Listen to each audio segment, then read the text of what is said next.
Okay, अस्सलाम वालेकुम students. Exercise 6.2 का सोल्यूशन करने जा रहे हैं।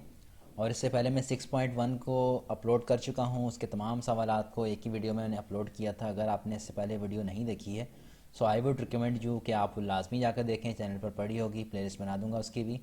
और इसके अलावा मैं चैप्टर नंबर 4 की प्लेलिस्ट में ऑलमोस्ट चैप्टर 4 भी हमारा एंड होने वाला है। इसके अलावा चैप्टर नंबर 10 और चैप्टर नंबर 11 मैं मुकम्मल करवा चुका हूँ। एंड चैप्टर नंबर 2 की प्लेलिस्ट भी अवेलेबल है। और इसके अलावा भी हम कुछ चैप्टर्स के ऊपर काम कर रहे हैं। एंड चैप्टर नंबर 1 की प्लेलिस्ट भी अवेलेबल होगी। So therefore watch all the videos and share to others. बाकी सबसे शेयर भी करें। और अभी 6.2 का सोल्यूशन शुरू करने जा रहे हैं। तो 6.2 के सोल्यूशन करने से पहले आपको जो एक दो चीज़ें पता होनी चाहिए। वो क्या होनी चाहिए? परमुटेशंस क्या होता है। So permutation is basically the arrangements of the elements. किसी भी चीज़ की अरेंजमेंट्स को हम कहते हैं परमुटेशंस। तो यहाँ पर परमुटेशन का फार्मूला आपके सामने क्या है? The formula for permutation is, मैं साइड पे लिख देता हूँ यहाँ पर। The formula for permutation is N P R and this will be equal to N factorial upon N minus R factorial. So basically क्या, ये अरेंजमेंट्स को रिप्रेजेंट करता है कि किसी भी एलिमेंट्स की आपने अरेंजमेंट्स करनी हो। तो मैं बहुत ज़्यादा डेप्थ में नहीं जाऊँगा कि आपको बहुत टाइम इसी में लग जाएगा समझाते हुए। सिर्फ इतना बता दूं कि अरेंजमेंट्स को हम कहते हैं परमुटेशन, किसी भी चीज़ की अरेंजमेंट्स को। फॉर एग्जांपल मेरे पास 3 अल्फ़ाबेट्स हैं, A B C. Sir example छोटी सी देता हूँ, फिर मैं क्वेश्चन शुरू करता हूँ। ए बी सी, इन 3 एलिमेंट्स को मैं अरेंज करना चाहता हूँ कि मेरे पास दो दो के पेयर बन जाएँ। तो देखें ज़रा कैसे अरेंज कर सकता हूँ। मैं ए बी लिख सकता हूँ और ए सी लिख सकता हूँ। ठीक है, ए को मैंने बी सी के साथ अरेंज कर दिया और ए को सी के साथ अरेंज कर दिया। इसके अलावा अगर बी को देखो तो बी को मैं अरेंज कर सकता हूँ, पहले बी रखूँ बाद में ए रख दूँ। और इसके अलावा पहले बी रखूँ बाद में सी रख दूँ। ये अरेंजमेंट्स हो गई। इसी तरह से अगर सी की बात करूँ तो सी के अंदर क्या हो सकता है? पहले सी रख दूँ बाद में ए, फिर पहले सी बाद में फिर बी।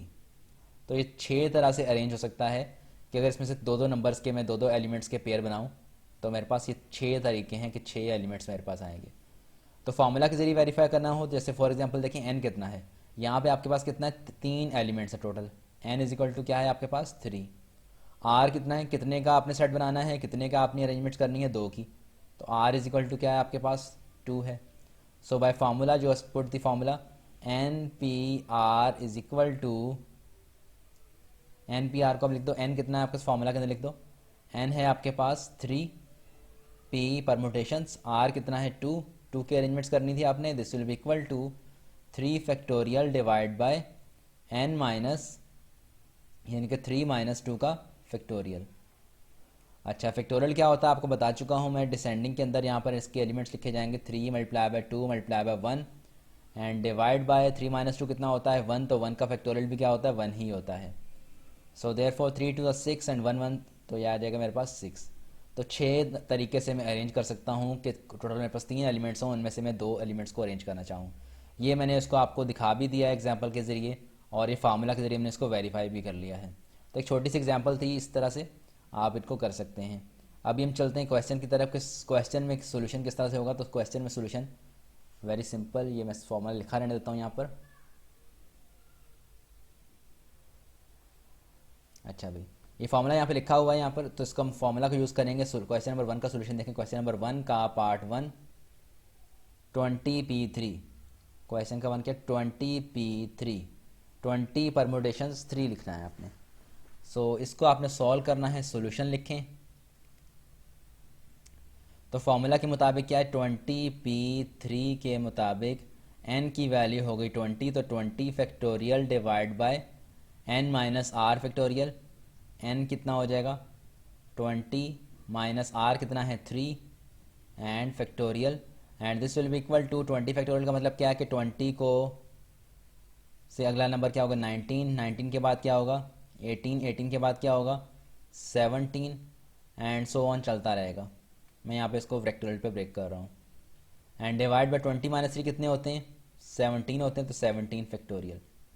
यहाँ पे अगर आप देखें 17 फैक्टोरियल और 17 फैक्टोरियल आपस में कट जाएंगे, तो हमारे पास क्या बच जाएगा? 20 multiply by 19 multiply by 18।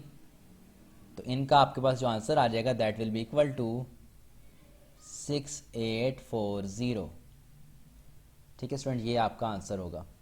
Now let's come to the next question 16P4। It is very simple question. 16P4 just like same question है। फॉर्मूला क्या होता है? n यहाँ पर कितना है? 16 है। r कितना है? यहाँ पर 4 है। तो कितना हो जाएगा आपके पास? 16P4 equal to 16 factorial divide by n minus R, यानी कि 16 माइनस 4 का फैक्टोरियल। तो इसको आप ओपन कर लें। 16 माइनस 4 करें, कितना आ जाएगा आपके पास? 12। तो 12 फैक्टोरियल, ऊपर भी आप फैक्टोरियल को ब्रेक कर दें। 16 के बाद क्या आएगा? अगला नंबर 15, इसके बाद 14, 14 के बाद 13, 13 के बाद 12 फैक्टोरियल। ठीक है स्टूडेंट, फैक्टोरियल वाला क्वेश्चन जो है मैं ऑलरेडी करा चुका हूँ। 6.1 के अंदर फैक्टोरियल का सारा इंट्रोडक्शन मौजूद है। तो अगर आपने वीडियो नहीं देखी तो आई विल सजेस्ट यू कि लाजमी देखें ताकि आपको अच्छे से समझ में आए। 16 मल्टीप्लाई 15 मल्टीप्लाई 14 मल्टीप्लाई बाय 13, इनको सबको मल्टीप्लाई करवा दो। तो मल्टीप्लाई होने के बाद आंसर जो आएगा आपके पास that is 43680।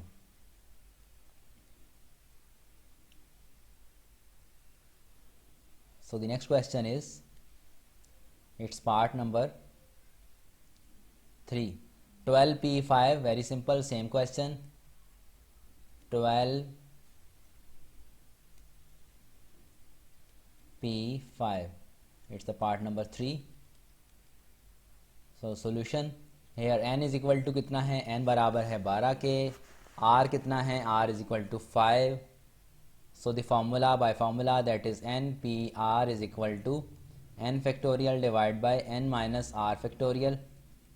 So put the values here. 12pr is 12p5 is equal to 12 factorial divided by 12 minus 5 factorial. So the 12 factorial को ओपन कर दो। 12 factorial का मतलब क्या? 12, 11, 11 के बाद क्या आएगा? 10, 10 के बाद 9, 9 के बाद 8, 8 के बाद 7 फैक्टोरियल एंड डिवाइड बाय, यहाँ पर 12 माइनस 5 करेंगे तो कितना आएगा आपके पास? 7, 7 फैक्टोरियल। तो ये 7 फैक्टोरियल और 7 फैक्टोरियल आपस में कट गया और आपके पास इन सबको मल्टीप्लाई करवा लो तो आंसर आता है। 12 को मल्टीप्लाई कराओ, ये हो जाएगा आपके पास 95040।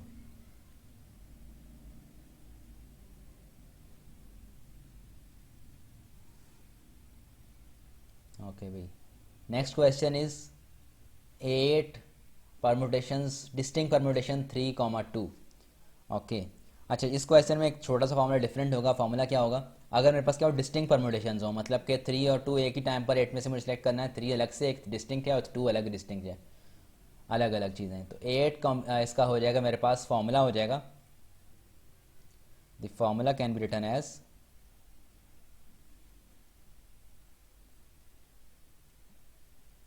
For the distinct permutations, if I distinct permutations n, इसको लिखा जा सकता है r से s से। फर्ज करो अगर 2 हैं distinct permutations r, s, so this will be equal to n factorial divide by r factorial into s factorial. तो इस क्वेश्चन में आपके पास क्या है? 8, 3,2, 8, 3,2. This is the part number 4. Solution is, so that 8, the distinct permutation 3 and 2 is equal to 8 factorial divided by 3 factorial into 2 factorial. 8 को आप break कर दो इसमें। 8 multiply by 7 multiply by 6 multiply by 4 multiply 5 multiply by 4, 8, 3 आ गया अगला, 3 factorial divide by 3 factorial into 2 factorial. So this will be equal to 8 multiply, अच्छा यहाँ पे 3 फैक्टोरियल और 3 फैक्टोरियल कट जाएगा आपस में, ये कट गया, ये कट गया, और 2 फैक्टोरियल का मतलब क्या होता है, 2 फैक्टोरियल बराबर होता है 2 वन ज़ा 2। सो सिंपली इसको मैं यहीं पे लिख देता हूँ, 2 के फैक्टोरियल को ओपन करूँगा तो क्या आएगा आपके पास, 2 मल्टीप्लाई बाय 1। सो 2 वन ज़ा 2 एंड 2 टू ज़ा 4। So therefore you have to multiply 8 multiply by 7 multiply by 6 multiply by 5 multiply by 4 and your answer will be equal to 3360। ठीक है students, now just like this, इसी तरह का question number है 5। It's part number 5 is 9 with distinct permutations 2 3 4। ठीक है student, R S T भी हो सकती है। तो उसके लिए फॉर्मूला क्या होगा, जैसे डिस्टिंक्ट जितनी बढ़ती रहेंगी तो यहाँ पे आर है, एस एक और टी आ जाएगी, तो N factorial upon R factorial S factorial T factorial. So the formula will be increase in this direction. तो क्वेश्चन है 9 with distinct permutation 2 3 and 4। This will be equal to 9 factorial upon 2 factorial. अच्छा पहले मैं एक solution लिख दूँ, सवाल मैंने नहीं लिखा, सॉल्व लिखेंगे पहले तो आप, फिर आप लिख लें भले। 9 2 3 4 equal to 9 factorial divide by 2 factorial 3 factorial 4 factorial. This will be equal to 9 factorial को ओपन करें तो 9 multiply by 8 multiply by 7 multiply by 6 multiply by 5 multiply by 4 factorial and divide by 2 factorial 3 factorial and 4 factorial. ये हो जाएगा आपके पास 2 multiply by 1 multiply by 3 multiply by 2 multiply by 1 multiply by 4 factorial. तो यहाँ से आपके पास क्या हो जाएगा, 4 फैक्टोरियल से 4 फैक्टोरियल हो जाएगा cancelled out. So what will we get here, 9 multiply by, अच्छा इसके अलावा और भी कैंसिलेशन हो जाएगी, इसको भी कर लो। यहाँ पे देखें 2 2 4 ज़ा 8 2 3 ज़ा 6 3 1 ज़ा 3 3 1 ज़ा 3। तो आपके पास क्या बच जाएगा, this will be equal to 9 multiply by 7 multiply by, upon में तो कुछ नहीं बचेगा, multiply by 4 multiply by 5। Okay, यहाँ बच जाएगा आपके पास 9 multiply by 4 multiply by 7 multiply by 5 and its answer will be equal to 1260। ठीक है स्टूडेंट, ये आपका आंसर यहाँ तक आ गया। नाउ इट्स क्वेश्चन नंबर 1 के तमाम पार्ट्स मुकम्मल हो चुके हैं। क्वेश्चन नंबर 2 की तरफ बढ़ते हैं। क्वेश्चन नंबर 2 में क्या है आपके पास, इसमें आपने find the value of n करना है, n की वैल्यू को फाइंड करना है। तो फॉर्मूला वही रहेगा, सोल्यूशन लिखते हैं इसका। इसके पार्ट 1 के ऊपर आ जाएं। पार्ट 1 में क्या लिखा है, NP2 इज़ इक्वल टू 30। तो फार्मूला क्या होता है हमारे पास, सोल्यूशन लिखते हैं। NP2 का फार्मूला अगर ओपन करें, we know that the formula for NPR is NPR is equal to n factorial divide by n minus R factorial. So therefore NP2 की जगह पर क्या आ जाएगा, n factorial divide by n minus R की value क्या है, 2 है, तो 2 factorial is equal to 30 and this will be equal to, अच्छा n फैक्टोरियल को ओपन करूँगा तो क्या हो जाएगा, n से एक छोटी वैल्यू, n में से एक -1 करोगे, अगला क्या होगा, n-2 होगा, तो n-2 फैक्टोरियल के ऊपर इसको ओपन कर दो and divide by n-2 factorial and this will be equal to 30। So now n-2 factorial n-2 factorial ये और ये आपस में कट जाएंगे, तो मेरे पास आ जाएगा n into n-1 is equal to 30। So it will be a quadratic equation, n square minus n is equal to 30 and that will become n square minus n minus 30 is equal to 0 and you can solve this quadratic equation by the calculator। Calculator में भी solve कर सकते हैं, तरीका उसका बता चुका हूँ आपको। इसके अलावा आप इसको मैनुअली भी सॉल्व कर सकते हैं, क्वाड्रेटिक फार्मूला के जरिए भी सॉल्व कर सकते हैं, फैक्टराइज और फैक्टराइज कर सकते हैं। एन स्क्वायर माइनस 6 5 30 होता है, तो यहाँ पर बहुत सिंपल फैक्टराइजेशन है इसकी। 6n plus 5n minus 30 is equal to 0। So n common ले लें यहाँ से, n माइनस 6। होपफुली स्टूडेंट आपको फैक्टराइजेशन करना आती है। तो छोटे छोटे स्टेप्स होते हैं जो आप मैट्रिक क्लास में सीख कर आए, तो इनको मैं स्किप कर देता हूँ। अगर आपको मसला होता है किसी चीज़ का तो आप कमेंट में बाद में बता दिया करें कि सर इन क्वेश्चन के अंदर ये स्टेप बढ़ा दिया करें, ये स्टेप आपको समझ नहीं आया हो, so you can ask. So n minus 6 into, और अगर समझ में आया है तब भी कमेंट लाजमी क्या करें, तो बताया करें साथ साथ, उससे ये हेल्प हो जाती है कि मुझे समझ में आता है कि हाँ कितने स्टूडेंट्स को ओवरऑल रिस्पॉन्स रेट्स क्या है। ये ना हो कि आप लोग ऐसी समझ में आ गया तो भी बताओ लाजमी। तो आपके रिस्पॉन्स से मुझे पता लगता है कि मेरी वीडियोस के अंदर आपको समझ में आता है, आपके लिए फ़ायदेमंद भी हैं, या तो मैं ऐसी बना रहा हूँ बिला वजह। n plus 5 is equal to 0। So therefore n की वैल्यू बेटा क्या हो जाएगी,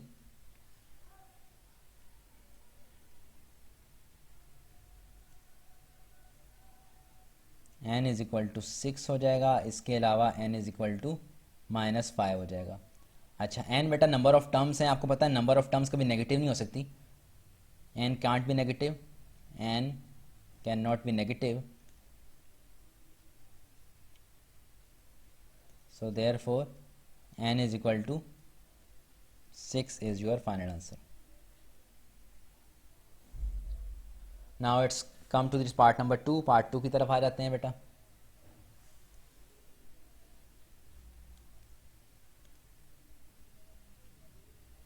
its part number 2 is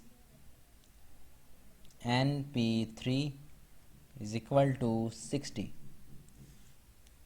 अच्छा भाई, वही काम करेंगे, सॉल्यूशन लिखें यहाँ पर n factorial divide by n minus R factorial, which means that n minus 3 का फैक्टोरियल इज इक्वल टू 60। ये हो जाएगा बेटा आपके पास, n फैक्टोरियल को ओपन करो तो n into N minus 1 into N minus 2 into N minus 3 and this is factorial and divide by n minus 3 factorial. ठीक है students, n minus 3 factorial and this will be equal to 60। अच्छा भाई, अब बेटा यहाँ पर अगर आप देखो तो आपके पास n माइनस 3 फैक्टोरियल से n minus 3 factorial cancelled out हो रहा है, तो इसको हम कैंसल्ड आउट कर देते हैं। So therefore this will be equal to n into N minus 1 into N minus 2 is equal to 60। अच्छा, यहाँ पर अगर इसको मैं मल्टीप्लाई कर रहा हूँ तो बेटा मेरे पास एक क्यूबिक इक्वेशन बन जाएगी। तो उससे बचने के लिए मेरे पास एक शॉर्टकट वे है, शॉर्ट वे है, वो ये है कि बेटा 60 को फैक्टर कर दो, ज़रा 60 के फैक्टर फाइंड करो। तो 60 के अगर आप बेटा फैक्टर फाइंड करो तो आपके पास क्या आ जाएंगे, 12 5 ज़ा 60 होता है। ठीक है, 12 5 ज़ा 60, तो 5 मल्टीप्लाई बाय 12 अगर कर दूँ मैं, और ये हो जाएगा आपके पास 5 मल्टीप्लाई बाय 4 मल्टीप्लाई, अच्छा सारे फैक्टर्स स्मॉल फैक्टर्स मालूम कर लो डायरेक्टली यहाँ पर, 5 मल्टीप्लाई बाय 4 मल्टीप्लाई बाय 3। ठीक है स्टूडेंट्स, ये हो सकता है 5 4 ज़ा 20 20 से 60। Okay, that's okay. So therefore I can write this 5 into this form 5। अगला नंबर देखो तो क्या है, 4 है, मतलब कि 5 में से एक कम है। उससे अगला नंबर देखो तो 5 में से 2 कम है। तो इस तरह से आप इसको अरेंज कर सकते हो। और इस साइड पर वही चीज़ पड़ी, n into N minus 1 into N minus 2। अगर आप स्टूडेंट्स कंपेयर करो तो यहाँ पर तो n क्या होगा, n into n minus 1 into n minus 2, 5 into 5 minus 1 into 5 minus 2. It means that by comparison you will get the value of n is equal to 5. n is equal to 5.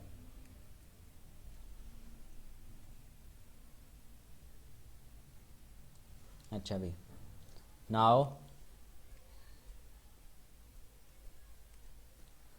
Part number 3 पे आ जाते हैं। क्या है हमारे पास, 8pn। its part number 3 is 8pn is equal to 8 into 7 into 6। Solution शुरू करते हैं इसका, 8 factorial divide by 8 minus n factorial. ठीक है स्टूडेंट, यहाँ पर आपके पास ऊपर वैल्यू दी है, n की वैल्यू 8 है और r की वैल्यू n दी हुई है। So this will be equal to 8 into 7 into 6। So therefore 8 factorial upon 8 minus n factorial is equal to, इसको मैं अगर मल्टीप्लाई और डिवाइड करवा दूँ 5 फैक्टोरियल के साथ, 5 फैक्टोरियल से मल्टीप्लाई भी करवा दें और क्या कर दें, डिवाइड भी कर दें, तो आपके पास ये क्या हो जाएगा, 8 factorial upon 8 minus n factorial equal to, यहाँ पे देखें ज़रा, ये पूरा 8 फैक्टोरियल बन जाएगा ऊपर, 8 फैक्टोरियल अपॉन 5 फैक्टोरियल। सो 8 फैक्टोरियल से 8 फैक्टोरियल हो जाएगा cancelled out, you can cancel them out and you will get here 1 upon 8 minus n factorial is equal to 1 upon 5 factorial, which obviously means that 8 minus n factorial is equal to 5 factorial by taking reciprocals. So therefore if some of the numbers factorial of the numbers are equal, it means that numbers are also equal. So therefore 8 minus n is equal to 5. 8 minus n is equal to 5, which means that minus n is equal to 5 minus 8, which means that minus n is equal to minus का 3, minus से minus हो जाएगा cancelled out, तो n is equal to 3। अच्छा भाई, ये part भी आपका मुकम्मल हो गया। इसके बाद नेक्स्ट पार्ट कौन सा है, part number 4। So part number 4 में भी आपके पास क्वेश्चन कुछ इस तरह से ही है। Part number 4 is 11 permutations p n is equal to, it is very similar, 11 into 10 into 9, it is multiplication dot, not point, decimal के डॉट्स नहीं है ये। So therefore 11 P N is equal to, अच्छा सॉल्यूशन लिखते हैं यहाँ पर, solution 11 P N is equal to 11 into 10 into 9, which means that we know the formula n factorial upon n minus r factorial, और equal to किधर है मेरे पास, equal to, अच्छा अभी दिस फॉर्मूला इज, इसको मैंने लिख ही दिया है तो चलो फिर लिख ही देते हैं।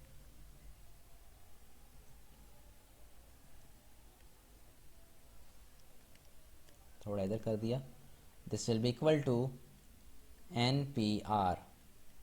सो यहाँ पर मेरे पास बेटा क्या हो जाएगा, 11 पी आर क्या हो जाएगा, ये हो जाएगा 11 factorial upon N minus N कितना, 11 माइनस आर फैक्टोरियल, यानी आर कितना एन के बराबर है, is equal to 11 into 10 into 9, this is given in the question. So 11 factorial divide by 11 minus N factorial is equal to 11 के अंदर बेटा क्या कर दो, 11 multiply by 10 multiply by 9 multiply by 8 factorial अगर कर दूं, डिवाइड बाय क्या हो जाएगा 8 फैक्टोरियल, मल्टीप्लाई भी करवा दिया और डिवाइड भी करवा दिया। So therefore this will be equal to 11 factorial upon 11 minus n factorial is equal to, ये हो जाएगा बेटा आपका 11 factorial divide by 8 factorial, which means that 11 factorial से बेटा 11 फैक्टोरियल कैंसल्ड आउट हो जाएगा, तो 1 अपॉन 11 माइनस n फैक्टोरियल बच जाएगा, और यहाँ पर 1 अपॉन 8 फैक्टोरियल बच जाएगा। तो इसका रेसिप्रोकल ले लें आप, तो क्या हो जाएगा, 11 minus n factorial will be equal to 8 factorial. So if the factorials of the numbers are equal, which means that numbers are equal, 11 minus n is equal to 8, which means that minus n is equal to 8 minus 11, which means that minus n is equal to minus का 3, which means that n is equal to 3। तो इस तरह से आपका part number 4 भी मुकम्मल हो गया। पार्ट नंबर 5 की तरफ पढ़ते हैं।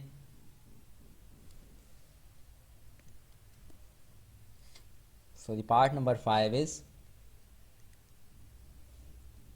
n plus 2 permutations for ratio n plus 1 permutations 3 is equal to 5 ratio 1। Solution शुरू करते हैं इसका हम।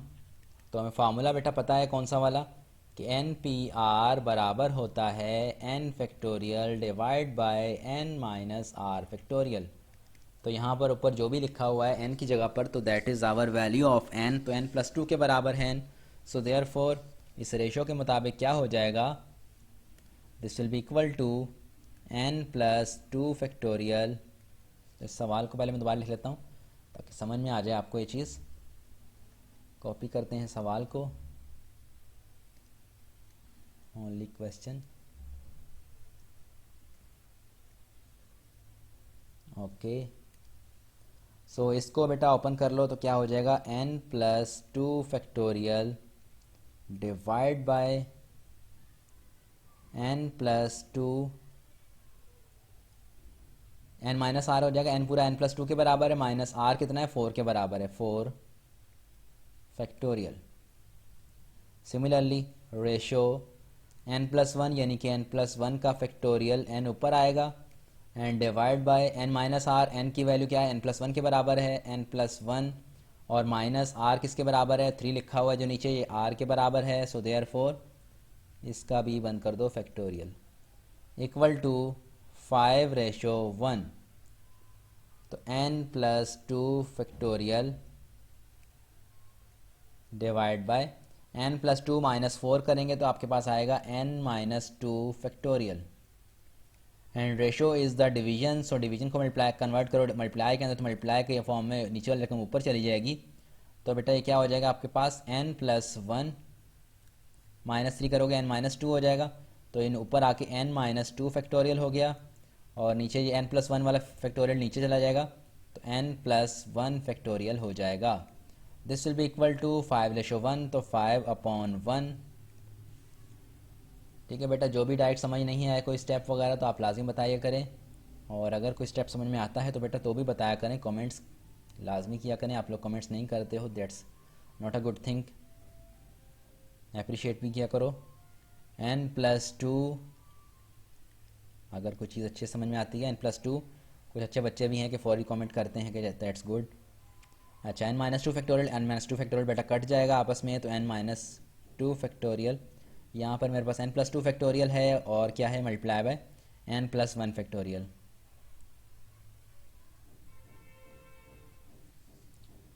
सो therefore this will be equal to n plus 2 minus 1 करोगे, इसको फैक्टोरियल ओपन करो, फैक्टोरियल मल्टीप्लाई बाय, इसके अपॉन में क्या होगा 1 और इसके ऊपर क्या होगा 1 और इसके अपॉन में क्या बचेगा, n plus 1 factorial is equal to 5 upon 1 लिख दो 5। ठीक है स्टूडेंट्स, फैक्टोरियल को ओपन किया है, n प्लस 2 की अगली टर्म क्या होगी, इसमें से एक कम होगा, तो n प्लस 2 माइनस 1 कर दिया मैंने यहाँ पर। So this will be equal to n plus 2 into n plus 2 minus 1 कितना हो जाएगा, n प्लस 1 हो जाएगा, factorial multiply by 1 upon n plus 1 factorial. This will be equal to 5। So n plus 1 factorial और n प्लस 1 फैक्टोरियल आपस में हो जाएंगे कैंसल्ड आउट, तो बच जाएगा मेरे पास n plus 2 factorial, sorry n plus 2 is equal to 5। So which means that n is equal to, plus का 2 है वहाँ जाकर क्या हो जाएगा, माइनस का 2, तो 5 माइनस 2 हो जाएंगे, n इज इक्वल टू 3 हो जाएगा, और ये आपका आंसर है। Now its part number 6 is very similar to this part.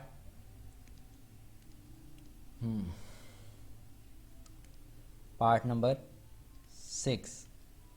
So the part number 6 is NP4 ratio n minus 1 P3 is equal to 9 ratio 1. ठीक है students, so this will be equal to, open कर लो बेटा यहाँ फार्मूलाज़ को, तो formulas open करोगे तो क्या हो जाएगा, NP4, सॉल्यूशन लिखते हैं, इसको कॉपी कर लेता हूँ एक दफ़ा,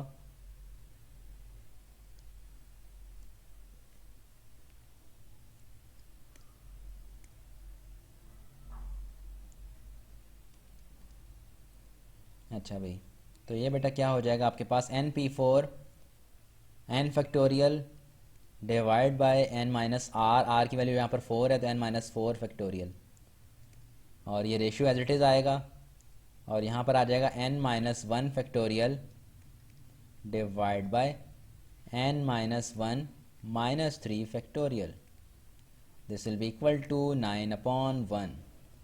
तो बेटा ये क्या हो जाएगा, n factorial divide by n minus four factorial equal to, sorry divide convert कर लो मल्टीप्लाई के अंदर तो नीचे वाली रकम ऊपर चली जाएगी, तो n माइनस फोर ऊपर आ जाएगा और n माइनस वन फैक्टोरियल जो है नीचे चला जाएगा, n minus one factorial, this will be equal to 9।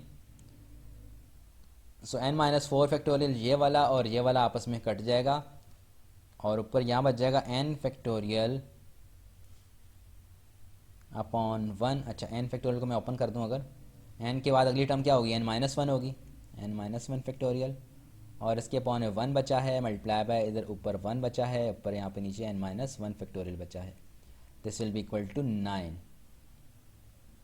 So therefore n minus one factorial और n माइनस वन फैक्टोरियल का आपस में कट जाएगा, तो मेरे पास बच जाएगा n upon one. So simply n is equal to 9 आ जाएगा। ठीक है students, hopefully you will understand that. So the next question is question number 3। Question number 3 को देख लेते हैं अभी।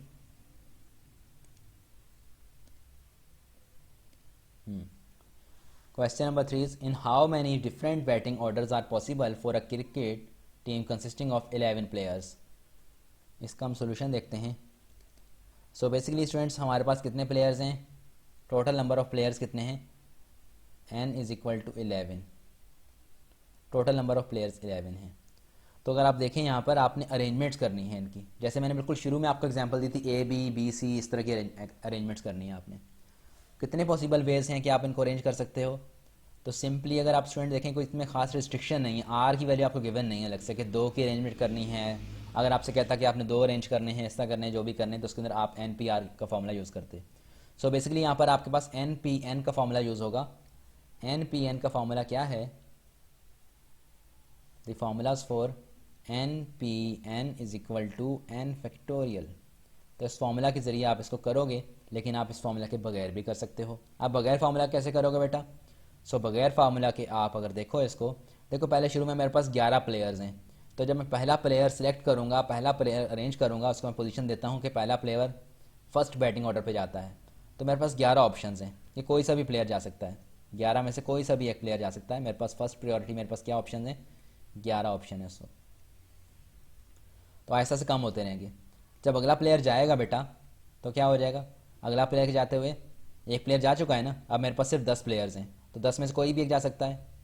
इसी तरह से अगली बार जब कोई जाएगा 10 के, अब मेरे पास 9 प्लेयर्स हैं, तो 9 में से कोई भी एक जा सकता है। सिमिलरली ऐसा ऐसा फिर अगली बार मेरे पास क्या होगा, सिर्फ 8 वेज होंगे, कोई 8 प्लेयर्स होंगे, 8 में से कोई भी एक जा सकता है। फिर इस तरह से अगली बार क्या होगा, 7 होंगे, 7 में से कोई भी जा सकता है। एंड सिमिलरली फिर ऐसा से एक एक प्लेयर कम होता रहेगा। जब अगले एक प्लेयर जाता रहेगा, एक प्लेयर अरेंज बैटिंग उसका ऑर्डर अरेंज होता रहेगा, तो बाकी जो अगले प्लेयर्स होंगे उनकी पोजीशन क्या होती रहेगी, कम होती रहेगी, मतलब कि कम प्लेयर्स बचते रहेंगे मेरे पास। 6 अगली दफ़ा जब सेलेक्ट करूँगा मेरे पास सिर्फ 5 प्लेयर्स होंगे।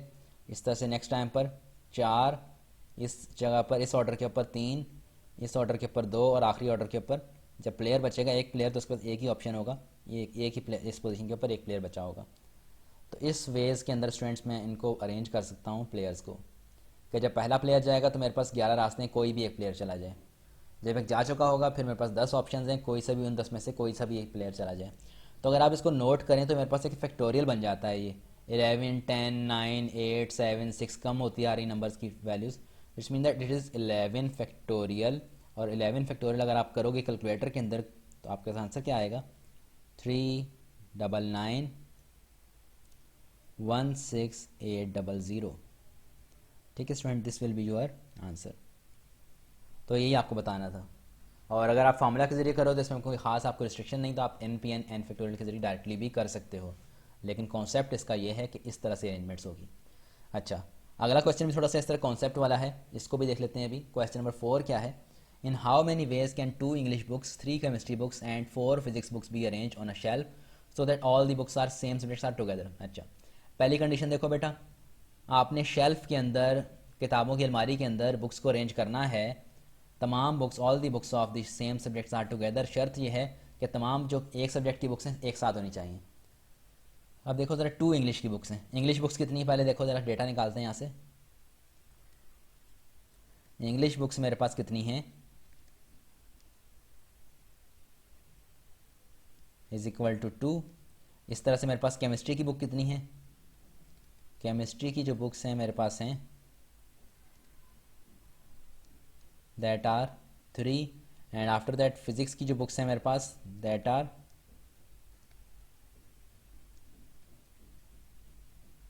4। तो इनकी शर्त क्या है कि सब की सब ऐसी किताब में शेल्फ में ऐसे अरेंज करनी कि सब हमेशा क्या हो, एक साथ रहें, टुगेदर रहें। मतलब सेम सब्जेक्ट की बुक्स एक साथ रहें। मतलब दो अगर इंग्लिश की बुक्स हैं दोनों एक साथ रहें, ऐसा ना हो कि एक इंग्लिश की रखी हो साथ में एक केमिस्ट्री की रख दी है, नहीं। अगर 4 फिजिक्स की बुक हैं, चारों की चारों एक साथ किताबें होनी चाहिए।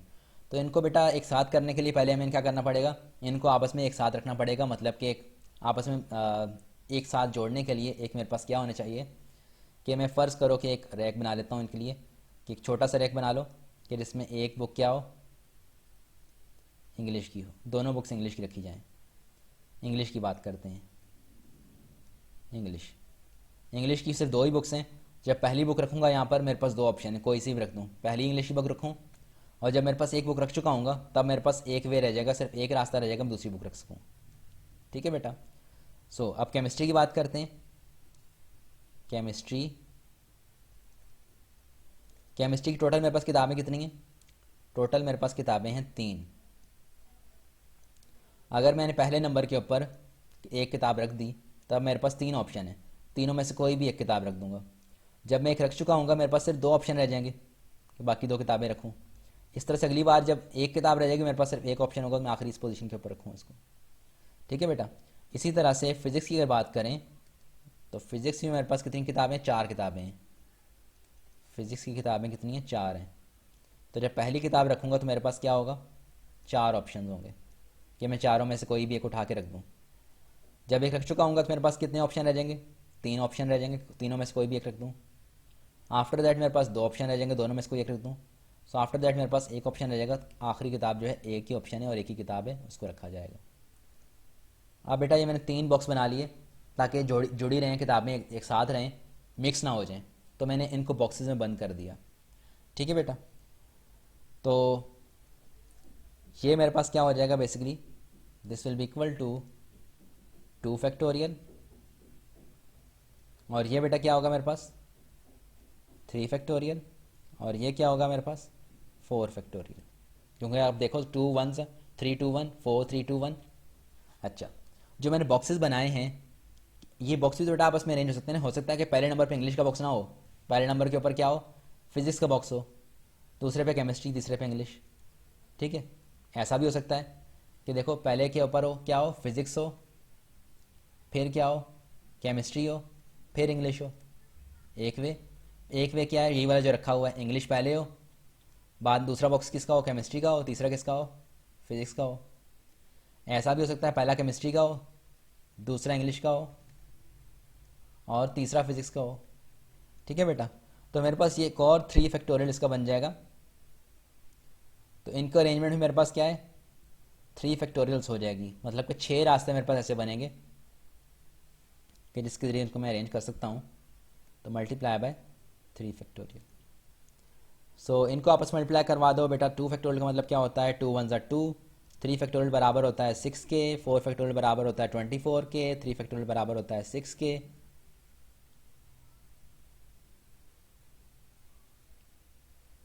ठीक है बेटा। तो 12 और इन सबको मल्टीप्लाई कराओगे तो आपके पास क्या आ जाएगा, that will be equal to 1728। So it will be your final answer. अच्छा, आई थिंक वीडियो लेंथ काफ़ी लंबी हो चुकी है तो मैं इसको यहाँ पे स्टॉप करके के लिए जो पार्ट्स हैं मैं नेक्स्ट वीडियो में बनाऊंगा।